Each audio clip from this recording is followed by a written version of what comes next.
Nuestra siguiente conferencista tiene una gran experiencia en ambos temas y en la poderosa relación que tiene la combinación de innovación con liderazgo femenino para el crecimiento de las empresas y de la sociedad en general.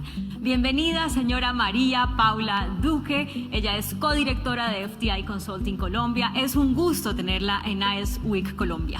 Gracias, Claudia. Muchas gracias, AES, por darme la oportunidad de estar aquí hablando de un tema que me apasiona en lo personal, que soy una convencida que tiene un impacto empresarial. Aunque no nos guste hablar del COVID, es fundamental que pensemos qué enseñanzas nos ha dejado.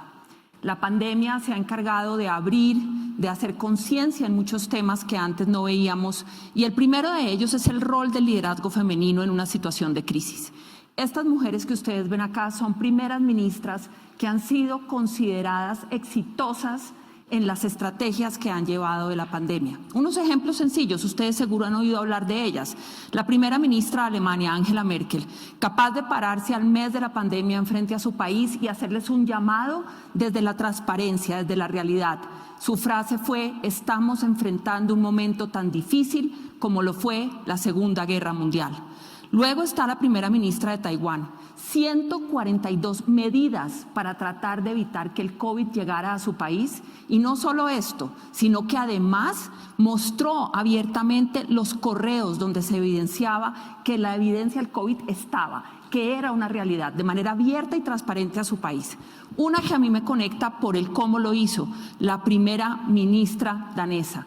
Un programa con niños de todo su país, donde la primera pregunta de uno de los niños fue: ¿puedo asustarme si alguien en mi familia está enfermo?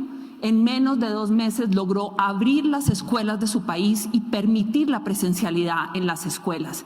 Y no menos importante, Jacinda Ardern, un gran ejemplo en liderazgo femenino. Una mujer que asumió ser primer ministra con un bebé en brazos, que llegó a Naciones Unidas y se atrevió a preguntar dónde queda la sala de lactancia, y que con solo 124 casos de contagio cerró todas las fronteras a 2 semanas de haber empezado el COVID.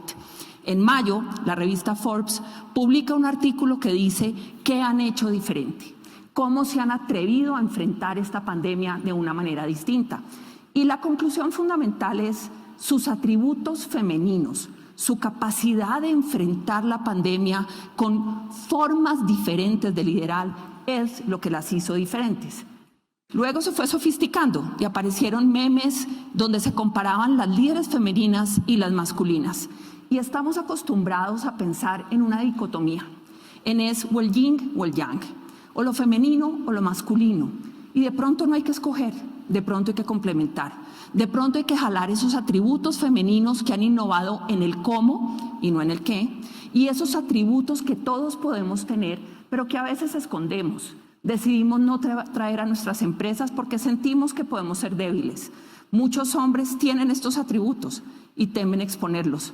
Muchas mujeres que los tienen naturalmente prefieren llegar a sus empresas sin hablar de ellos. ¿Qué nos permiten estos atributos? ¿Qué ventajas nos dan? ¿Cómo fomentan la innovación? ¿Cómo hacen diferente la cultura de las empresas? El primero de estos atributos es la persistencia. Y como estoy tan involucrada en temas de liderazgo femenino y ciencia, me pareció importante mostrarles 3 mujeres que han estado totalmente involucradas en la lucha del COVID. La primera, Shi Zhengli, la mujer que descubrió el COVID en el laboratorio de Wuhan, que no solamente lo descubrió, en menos de 72 horas decodificó el COVID y fue capaz de mostrarle al gobierno chino lo que venía pasando y lo que podía pasar. La mujer que hoy se dice silenciaron para que no contara lo demás que podía estar pasando. Fortaleza, resistencia, resiliencia, capacidad de confrontar la dificultad. La segunda, Sarah Gilbert, investigadora inglesa, promotora de la vacuna hoy conocida como AstraZeneca. Y la tercera, que a mí me encanta, Nita Patel, una mujer hindú también dedicada a encontrar una fórmula de solución hacia el COVID. ¿Por qué les traigo estos 3 ejemplos? Porque hay estereotipos que impiden que ese liderazgo femenino se vea. Y si lo hay a este nivel, me atrevo a decir que los hay en todas las empresas. Y nuestra tarea como líder es encontrar esos estereotipos, derrumbarlos y permitir que aparezcan.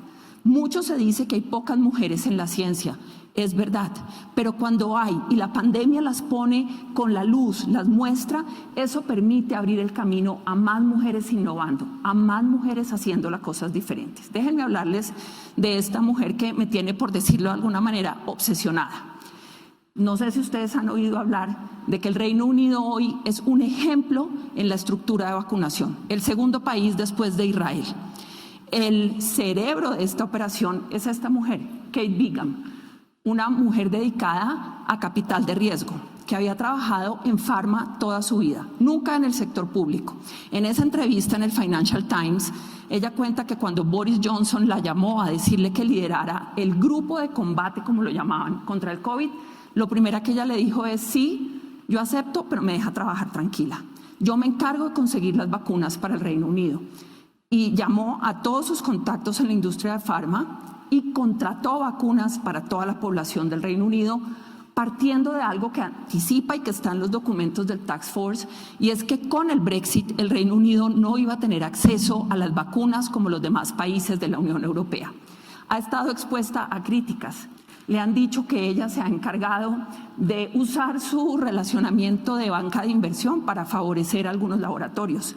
Se gastó 650.000 libras en la promoción del plan de vacunación del Reino Unido y aún así renunció en diciembre. Dijo: yo ya hice lo que me trajeron para hacer, aquí les dejo la totalidad de las vacunas que necesitan para toda la población del Reino Unido y ¿saben qué? No me preocupa que me critiquen, me preocupa ser efectiva, me preocupa hacer bien mi tarea. Convicción, fortaleza, resiliencia. Hablemos un poquito de empatía, que no es un atributo menor. La empatía es la capacidad de ponernos en los zapatos del otro. De verdad creo que es un atributo típico femenino. Somos así, no lo podemos negar. Somos capaces de entender a otro, comprender a otro, trabajar para otro, ser capaces de decodificar lo que otros piensan. Y en la empresa sí que es importante oír otras voces, entender otras personas, saber qué piensan, acompañarlos. Las mujeres somos empáticas por definición. Así que aceptemos que esa empatía se dé, permitámosla en el ambiente de trabajo, porque la empatía es una gran fuente de innovación. La empatía permite ir a donde está pasando el problema y devolverme y solucionarlo.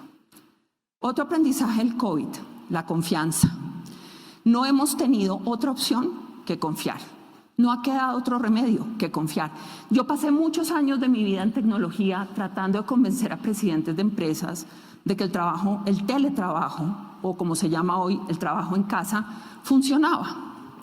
La mayor barrera era la confianza. No. ¿Cómo vamos a dejar que la gente trabaje desde su casa? Si hacemos eso, la gente no va a trabajar.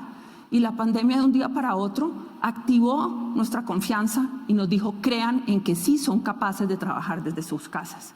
Como consecuencia, miren este gráfico, los tiempos de desarrollo de vacunas y lo que hemos hecho con la vacuna del COVID, la historia de vacunación más rápida de la historia. Tenemos muchas otras enfermedades que llevan años investigándose y no hemos sido capaces de tener la solución. La malaria, solo por mencionar algunos de los ejemplos. Pero la necesidad, la urgencia, la angustia, el problema, la crisis, permitió que nos arriesgáramos. Permitió que confiáramos en unos métodos de producción de vacunas diferentes. Permitió que testeáramos de una manera diferente. Aceleró el ritmo de innovación. ¿Y por qué la confianza es importante? Porque muchas veces cuando las buenas ideas aparecen en las empresas, nuestra primera reacción es: no va a ser capaz. No, él no es la persona correcta. No, yo no confío en sus habilidades. Y la lección del COVID es: si queremos innovación, hay que confiar. Las mujeres somos buenas confiando en nuestras casas. Muchas veces somos menos buenas confiando en las empresas que las que trabajamos, porque nos educan para desconfiar, porque nos educan a defendernos, porque nos educan a tener barreras en el ambiente corporativo. Pero el COVID además nos está permitiendo a las mujeres trabajar desde nuestras casas, demostrar que somos las más multitask y las más productivas de los seres humanos que se puedan encontrar, que somos capaces de cargar un niño, hacer almuerzo, contestar una llamada o estar en un call de manera simultánea. Y eso va a cambiar la manera en la que vamos a resolver los problemas empresariales. Confianza es otro atributo femenino muy importante. Aquí solo este gráfico para que ustedes lo tengan, pero es el tiempo de desarrollo de la vacuna. Es que a veces pasamos por la historia y no nos damos cuenta de lo que estamos viviendo. ¿Cuántas vacunas hay? El hecho de que nos digan que nos van a vacunar y no digamos quiero esta vacuna o quiero otra porque hay que confiar en todas, es un acto asociado a la innovación, a la creatividad y a la confianza. Y eso va a cambiar la forma en que las empresas debemos aceptar, fomentar y hacer crecer la innovación en nuestros equipos directivos. La mayoría de los estudios de innovación que hay dicen que la mayor barrera a la innovación es la cultura empresarial.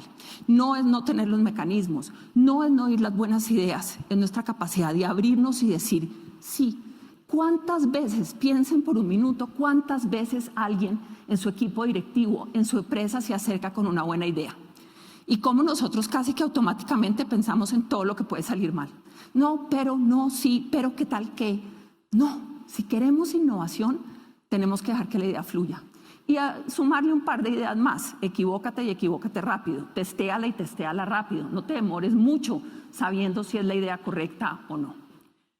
Compasión, esta foto se ganó el premio el año pasado de WordPress a la foto más potente del COVID. Si hay un atributo típico del liderazgo femenino es la compasión, es la capacidad de abrazar a otro, es la capacidad de llorar con otro, es la capacidad de irme a su lado y solucionar sus problemas. Pero piensen cuántas veces nos vemos obligadas a no poder llorar en la oficina, a no poder ser vulnerables, a no poder decir lo que nos duele. ¿Cuántas empresas nos permiten ser auténticas? ¿Cuántas empresas nos permiten llevar lo que somos, llevar nuestra historia, llevar nuestros dolores y manifestárselo a nuestros líderes? ¿Cuántos líderes son capaces de tomarnos la mano y dejarnos llorar en su oficina? ¿Cuántos de ustedes permitirían que una mujer de sus equipos abra su corazón y les diga lo que les preocupa, lo que les duele, lo que los hace menos exitosas? Sí, la pandemia nos va a obligar a tener empresas diferentes, empresas vulnerables, y ese es un gran aprendizaje de esta pandemia. Antes las empresas éramos todopoderosas, las empresas nunca nos quebrábamos, las empresas lo podíamos todo, y la pandemia un poco demostró que es la fortaleza del ser humano la que sostiene las empresas, que son nuestros empleados los que nos permiten seguir trabajando. Y necesitamos que esas empresas abran su vulnerabilidad para construir líderes diferentes, para permitirnos llorar, para permitirnos ser nosotras, para no tener que tener el efecto camaleón y querer parecernos a nuestro jefe para ser exitosas. No, para poder ser quienes somos, integrales, completas, con dolores, con tristezas, porque de ahí además va a ser capaz de nacer la innovación en ideas que de pronto a nadie se le han ocurrido antes.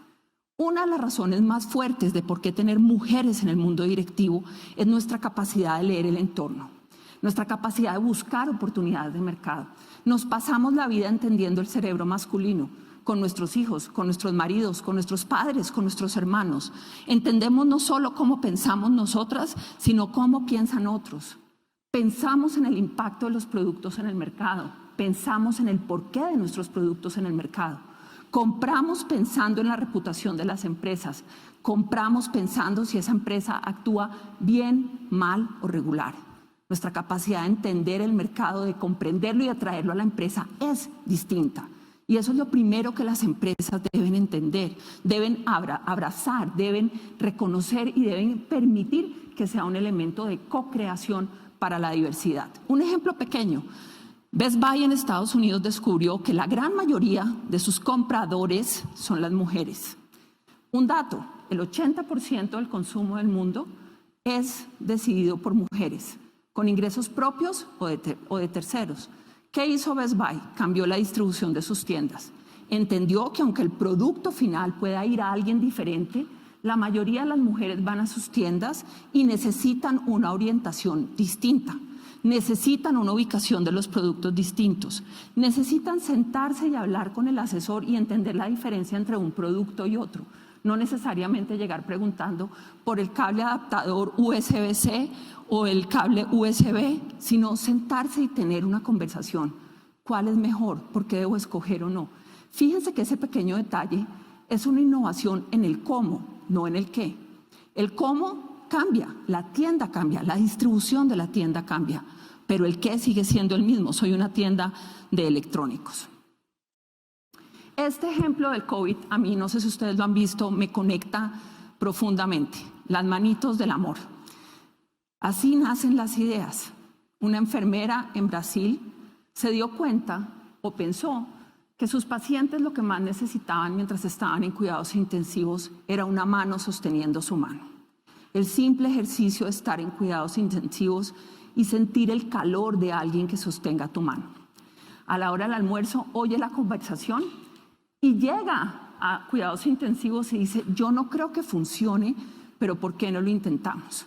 Y toma un guante de cirugía, lo rellena de agua tibia y se lo pone a sus pacientes, a uno de sus pacientes en las manos. Eso hoy se llama las manitos del amor. Empatía, porque es capaz de decir, la persona si está en cuidados intensivos debe querer sentir a alguien a su lado. La capacidad de entender el entorno. Somos pocas, pero tenemos que darles una opción de que sientan cariño, de que sientan contacto. Tercero, la idea, quiero hacer esto. Cuarto, el intento de no va a funcionar. Y quinto, hagámoslo antes de decidir que no funciona. Llenan los guantes, los ponen y se vuelve una forma de acompañar a los enfermos durante el COVID. Empatía, compasión, pero además creatividad, acción y ejecución. Todo necesario para poder tener un mecanismo exitoso de innovación. La intuición. Este es más complejo que todos los demás, porque no me vayan a decir que yo soy mamá y a veces mis hijos dicen, pero es que tú eres bruja. No bruja porque me porte mal con ellos, sino porque a veces soy capaz de leer cosas que están pasando que ellos no quieren reconocer que pasa. Pero la intuición es esa capacidad de decir, aquí hay una oportunidad. Esto puede salir bien. Yo siento que algo no muy estructurado, pero un sexto sentido que nos dice, hágalo, no se prive de hacerlo. Les hago una pregunta, ¿cuántos de ustedes permitirían una decisión empresarial basada en la intuición? ¿Cuántos, por decirlo de alguna manera, castramos la intuición en el momento en el que entramos a la oficina?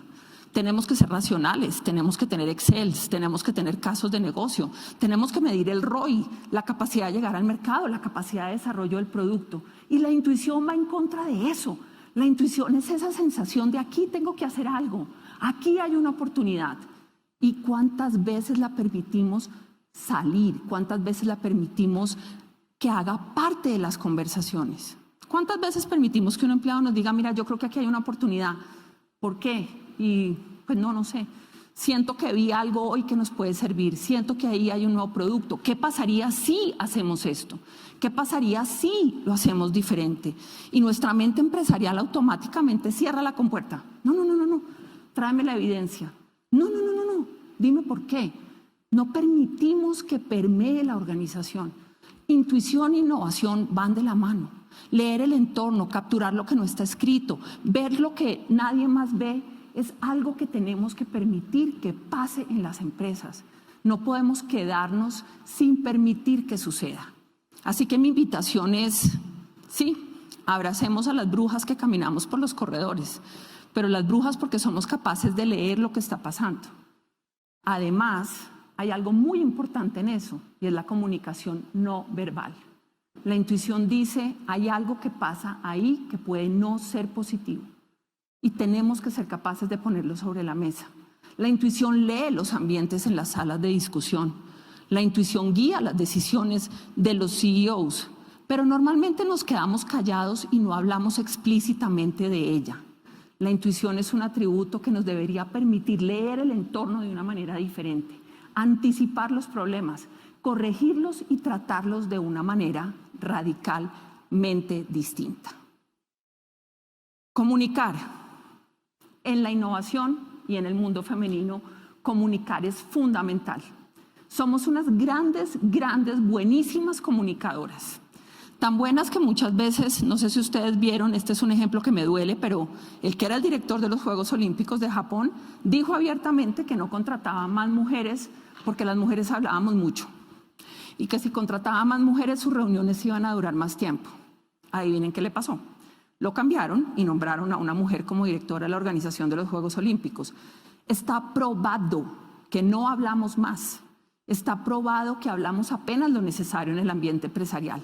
Y que aunque nos portamos igual, nos observan diferente. ¿Por qué? Porque nuestra voz no necesariamente se oye en las salas de juntas. Y cuando se oye parece que fue que la usamos más tiempo. No, es que muchas veces callamos lo que pensamos. Muchas veces nos hacemos en la parte de atrás de la reunión. Muchas veces preferimos callarnos las ideas. Así que la invitación es reconozcan esas voces, tráiganlas a la mesa. Y me gusta siempre decir que inicialmente somos las mujeres las que estamos abriendo ese camino, pero detrás de las mujeres vienen más grupos diversos que necesitamos incluir en nuestras decisiones empresariales.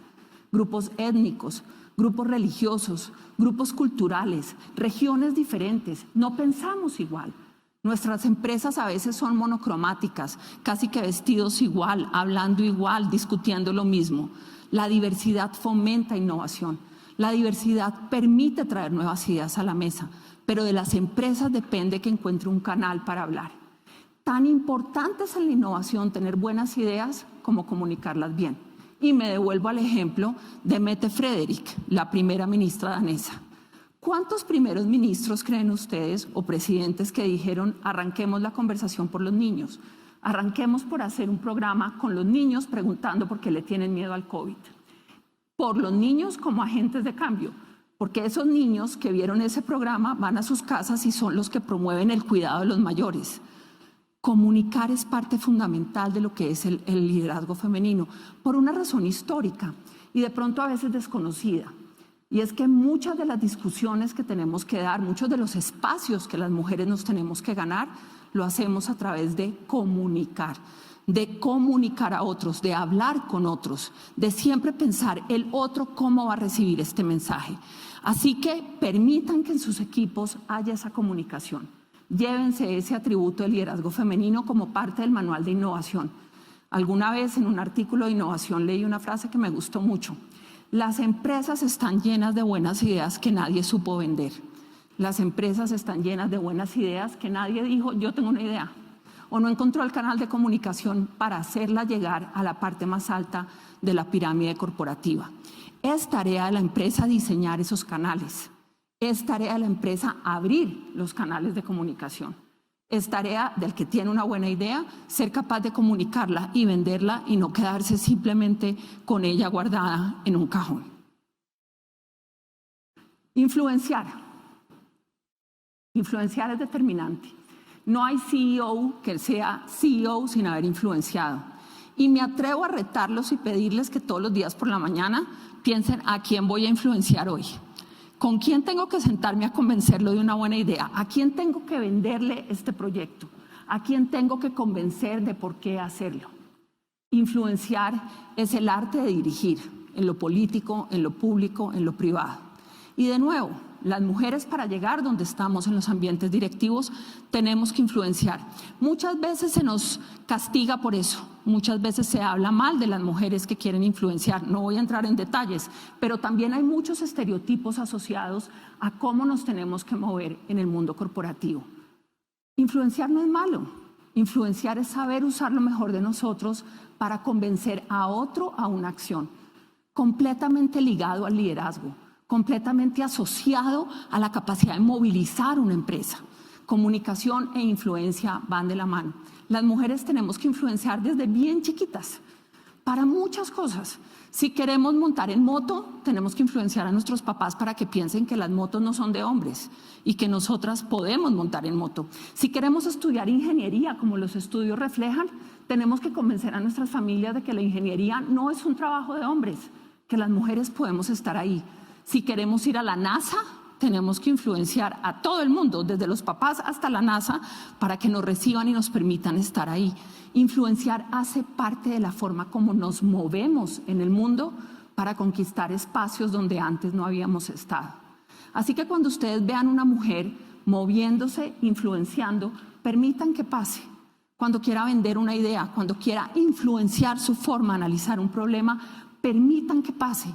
No le pongan un estereotipo, no piensen que es negativo. Simplemente permitan entender que ahí hay un atributo muy profundo del liderazgo femenino y muy profundo de la innovación en el ambiente empresarial. Yo no sé si ustedes ven Shark Tank, pero ¿cuántas veces quien va a vender una idea a Shark Tank se equivoca por el pitch de venta que hace, por la forma como lo comunica, por la forma como quiere influenciar? La idea es importante. El cómo se vende la idea y el con quién hablo y qué le digo a cada quien es tan importante como la idea en sí misma. Así que necesitamos permitir que la influencia fluya, crezca, se riegue por los corredores de nuestras empresas. Resilientes.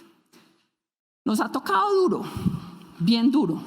Y también en eso los quiero invitar a ver el rol de la mujer en las empresas de una manera diferente.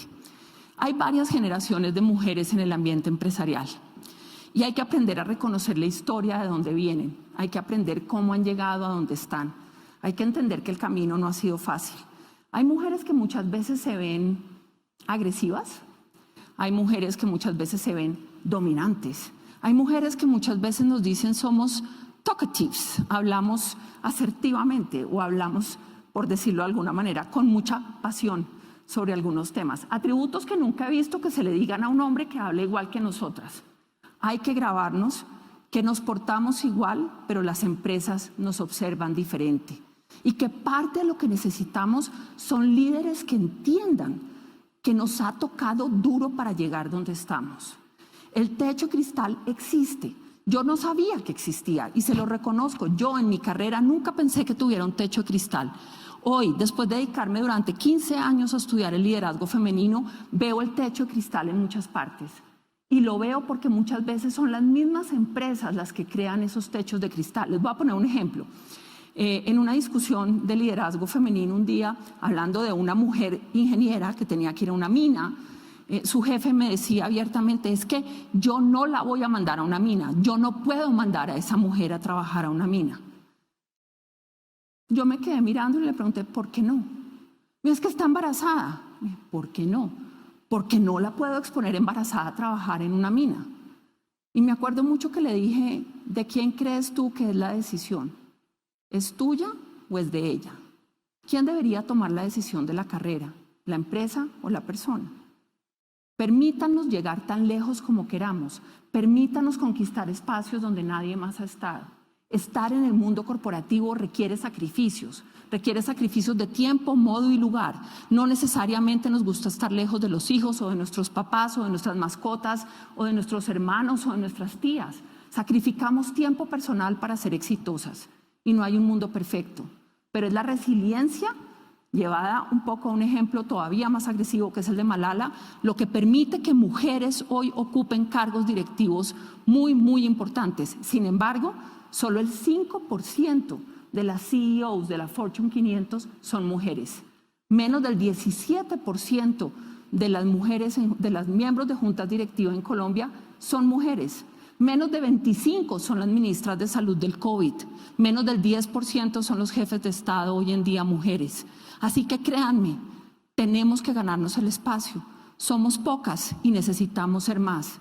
Y necesitamos abrir la puerta para una generación de mujeres que viene detrás con la convicción, la formación, las ganas, el entusiasmo, la creatividad para llegar a espacios corporativos donde nosotros seguramente en esta generación no pensamos que pudiéramos estar. La solidaridad que ha marcado el COVID, esta imagen me conmueve porque son los vecinos mirándonos por la ventana. La solidaridad es esa capacidad de decir, necesitas algo. En el caso de Colombia, y no sé si pasa en Chile, pero aquí la prueba máxima de solidaridad es, tienes una tacita de azúcar, que se me acabó el azúcar en mi casa, pero en este caso la solidaridad de decir, hay alguien enfermo, ¿a quién puedo ayudar? Es una característica muy femenina, la capacidad de servir a otros. No en vano, la mayoría de los trabajadores de la salud son mujeres. No en vano tenemos la cantidad de mujeres médicas y enfermeras que tenemos. Y aún así, en esos espacios encuentran resistencia para llegar donde quieren llegar. Encuentran resistencia para ser exitosas en sus carreras. Así que nuestra tarea es reconocer que ahí están, que esos atributos son los que hacen la diferencia y que si abrazamos, fortalecemos y reconocemos esos atributos, no tendremos que vivir o el yin y el yang, sino que podremos entender que las ideas, ese momento de decir aquí hay una idea, puede fortalecerse cuando contamos con los atributos corporativos que fortalecen la cultura.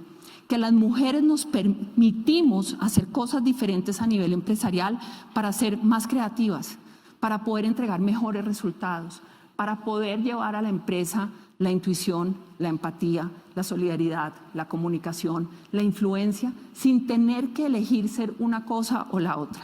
Que los hombres que tienen esas características pueden exhibirlos libre y abiertamente en sus empresas para hacer de ellas ambientes empresariales más exitosos, donde la co-creación sea parte de lo que las empresas son. Así que los invito a abrazar la diversidad.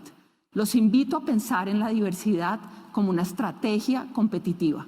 Los invito a pensar en la diversidad como una manera diferente de lograr objetivos y como una manera de fomentar ambientes más innovadores.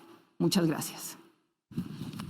María Paula, muchísimas gracias. Ha sido todo un placer escucharte, aprender de ti, reforzar todos estos conceptos. Me vine con las gafas puestas porque ya vi.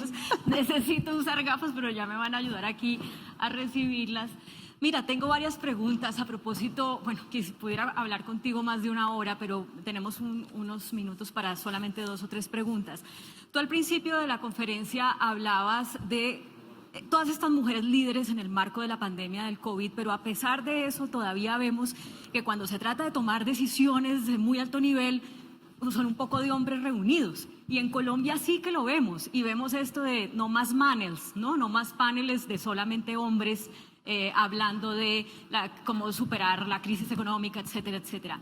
Y ahí yo me pregunto si el problema es solamente de que quienes tienen el poder para decidir quiénes asisten a reuniones, a quiénes se convoca, que generalmente son hombres, les falta visión y les falta conciencia, o si también a las mujeres nos falta ser más vocales y perder esa resistencia al protagonismo. Yo creo que son las dos. Uno de los primeros dolores de liderazgo femenino que yo tuve en la pandemia fue el anuncio del Comité de Tecnologías de Información que iba a asesorar a la Presidencia de la República. Un aviso de una página entera en el diario La República, ni una sola mujer. Y yo les digo una cosa, puede que falte una mujer en el mundo de tecnología, que no, porque hay muchas, pero lo que más se pierde en ese escenario es la mujer como usuaria de esos servicios. ¿Cómo puede uno encerrarse y planear un plan de tecnología sin entender que hay mujeres en las zonas más alejadas de Bogotá con un solo celular que le tienen que dar el celular a 3 hijos para que puedan hacer clases virtuales, mientras ella sacrifica las ventas de su negocio para que sus hijos puedan estar en clase? Es la mirada femenina lo que necesitamos incluir, no el cargo. No se trata que sean presidentas o no, pero siempre que estemos diseñando una política, siempre que estemos diseñando un producto, necesitamos la mirada femenina de consumidor, de qué necesita la mujer, entre otras cosas, porque si las empresas no tienen esa mirada femenina, pierden el 80% de las decisiones de consumo que pasan por una mujer. Exacto. Y entonces, ¿cómo hacemos las mujeres? Porque muchas, ante, digamos, el palmarés académico que tienen muchos de los hombres que son invitados a tener una posición en determinado contexto, dicen, no, pues que yo no soy doctora, yo no soy maestra en no sé qué, yo no sé tanto, yo solamente me he dedicado, a criar mis hijos y bueno, tengo un negocito. Entonces como que las mismas mujeres a veces decimos, no, yo no tengo, pues, qué pena estar allá. ¿Cómo vencemos ese miedo? Hay que tener actitud cazadora. Los hombres en eso son buenísimos. Yo no me he encontrado el primer hombre que uno le diga que si quiere un puesto y diga, me falta algo. No me ha tocado el primero en ninguna entrevista de trabajo. En el momento en que entrevisto a un hombre y le digo, ¿tú quieres ese puesto? Y dice, claro, yo estoy súper calificado, yo he hecho A, B, C, me están pagando muy poquito, págueme más. Exacto, y además págueme más, ese es otro componente. Las mujeres normalmente pensamos en lo que no sabemos hacer y exponemos abiertamente aquello en lo que no sabemos hacer. Algo muy bueno de eso que se está empezando a discutir es si esa capacidad, esa vulnerabilidad, esa capacidad de reconocer lo que no hacemos bien no debería contaminar un poquito más las juntas directivas de solo hombres, no debería contaminar un poquito más el exceso de confianza de los presidentes de empresas que creen que todo lo saben. Entonces, que tener una mujer en la sala de juntas ayuda a balancear ese exceso de confianza, por no llamarlo arrogancia. Y las mujeres además tenemos que permitir algo que a mí me parece increíble, y es, si otros ven que nosotros servimos para esa posición, ¿por qué nosotras decimos que no? Cuando yo hago ejercicios con niñas jóvenes que me plantean esa pregunta, les digo, bueno, primera tarea, si alguien les ofrece un puesto, ustedes no van a decir, yo no estoy lista. Ustedes van a decir, ¿por qué crees que yo soy la adecuada? Vas a cambiar la frase y vas a dejar que sean ellos los que te den los atributos que tú crees que no tienes. Y tú solita te sientas y discutes qué te hace falta. pero no arranques por decir que no. Segundo, el techo cristal. El techo cristal existe y pesa mucho. Y hay que lograr ambientes, y yo creo que el COVID en eso nos va a cambiar totalmente el ambiente de trabajo. Nosotras no deberíamos tener que elegir entre ser mamás y ser profesionales. Nosotros, y esta es una experiencia personal, yo fui viceministra y en el momento en el que me nombraron, al día siguiente supe que estaba embarazada de mi primer hijo. Y me acuerdo que llamé a la ministra y le dije, ministra, yo creo que, ¿por qué no buscamos otra persona? Ella me dijo, pero si ya te nombré, ¿cómo así que busquemos otra persona? Y pues es que estoy embarazada, tengo 2 meses, yo no creo que yo con esta barriga vaya a aguantar el ritmo de trabajo que tenemos enfrente. Y ella me dio una de las primeras lecciones de empatía, de solidaridad, de fortaleza, que fue decirme, María Pau, el embarazo no es una enfermedad. Tú vas a tener tu hijo en este ministerio, vas a poderlo traer a la oficina todas las veces que quieras, vas a poder tener la flexibilidad que necesites y tú y yo juntas vamos a ser capaces de que tú seas exitosa, hagas lo que quieres hacer y tengas un hijo. Y yo creo que eso es lo que toda empresa nos debería permitir, quitarnos el miedo a decir estoy embarazada, entender que no es o soy mamá o soy profesional, y más bien permitirnos abrazar el yo, qué quiero yo hacer y darnos la oportunidad de hacerlo. A propósito de esto que usted acaba de contar, muchas mujeres que estamos trabajando en estos temas, como que nos ha llegado tarde la conciencia de género. Y ya uno a los 40 años dice, uy, si yo hubiera tenido esta conciencia de género cuando yo tenía 20 años, me hubieran pasado un montón de cosas y hubiera reaccionado así en vez de asá. En fin, hoy las niñas y las mujeres más jóvenes son mucho más atrevidas, mucho más conscientes, pero de todas maneras pues las barreras están ahí. Y eso hace que en muchos sectores se mire con cierto miedo ese ímpetu de las mujeres más jóvenes y yo no sé qué va a pasar con eso. Quisiera como tener una bola de cristal para decir estratégicamente cómo hay que manejar esa realidad. ¿Usted cómo lo ve? 52% de la población somos mujeres. Pues les va a tocar trabajar con nosotras porque si quieren empleados, ¿de dónde los van a sacar? Les queda el 48%. Bien, malo, regular, ahí estamos. Y la humanidad viene invirtiendo en desarrollarnos. Y no podemos permitir que tantas mujeres talentosas que salen de las universidades se desperdicien en el mundo laboral, en el mundo de las empresas, en el mundo de la innovación. Efectivamente llegué tarde al feminismo como tú. Y yo defino el feminismo como una mirada del mundo y no como una lucha, ni como una agresión, ni como tú o yo. Yo creo que el feminismo es una mirada empática, entusiasta, solidaria, creativa, a una cantidad de problemas en el mundo empresarial que necesitan una dosis de mujer, una dosis femenina, una dosis de poder llorar, una dosis de ser sensible, que muchas veces nos falta en el ambiente femenino. Mi bola de cristal, ¿qué dice? Mi bola de cristal dice que el techo cristal va a ser menos duro para esa generación que para nosotros. Yo veo niñas jóvenes casándose mucho más tarde de lo que nosotras nos casábamos, teniendo que elegir mucho más arriba. Eso seguramente les va a permitir llegar a cargos muy importantes, mucho más jóvenes de lo que nosotras llegábamos, muy preparadas y sin familias que les digan estos son roles de hombres o de mujeres, y más bien hogares donde les digan tú eres capaz de llegar a donde quieras llegar, y empresas con apetito de atraer mujeres donde yo creo que van a crear ambientes muy diferentes de trabajo a los que nos tocaron a nosotras, y creo y ruego y espero que más líderes mujeres que nos ayuden a generar un nuevo ambiente empresarial para atraer, retener y hacer crecer el talento femenino. Para cerrar, el rol de los hombres, porque usted mencionaba, esto no es una confrontación, esto es una complementariedad y yo estoy de acuerdo con eso, pero también veo como muchos hombres que están llegando bastante tarde a esta discusión, que son la mayoría de los hombres que incluso no han querido como entrar a entender que este es un tema que también les compete y les conviene. Cuando llegan dicen, pero ¿y yo qué es lo que yo tengo que hacer? Aplaudirlas y decirles que son lo máximo y que yo tengo que cambiar algo en mí, pero ¿por qué? Ahorita me van a quitar puestos de trabajo a mí que soy hombre, entonces ¿cómo así que las tengo que ayudar?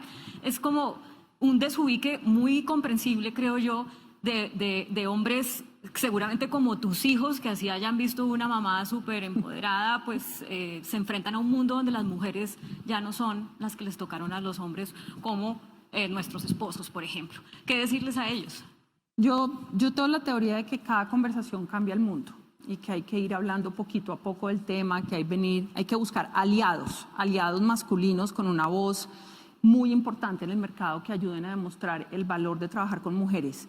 Son más bien pocos los hombres que me encuentro que dicen que no quieran trabajar con mujeres, porque nosotras nos hacemos muy mala fama, eso también hay que decirlo, y el mayor digamos, impedimento de más equipos femeninos es que tenemos un estereotipo de que peleamos mucho, de que entre nosotras nos damos muy duro, de que no somos solidarias, y eso en el mundo empresarial no pega. En el mundo empresarial hay que trabajar en equipo.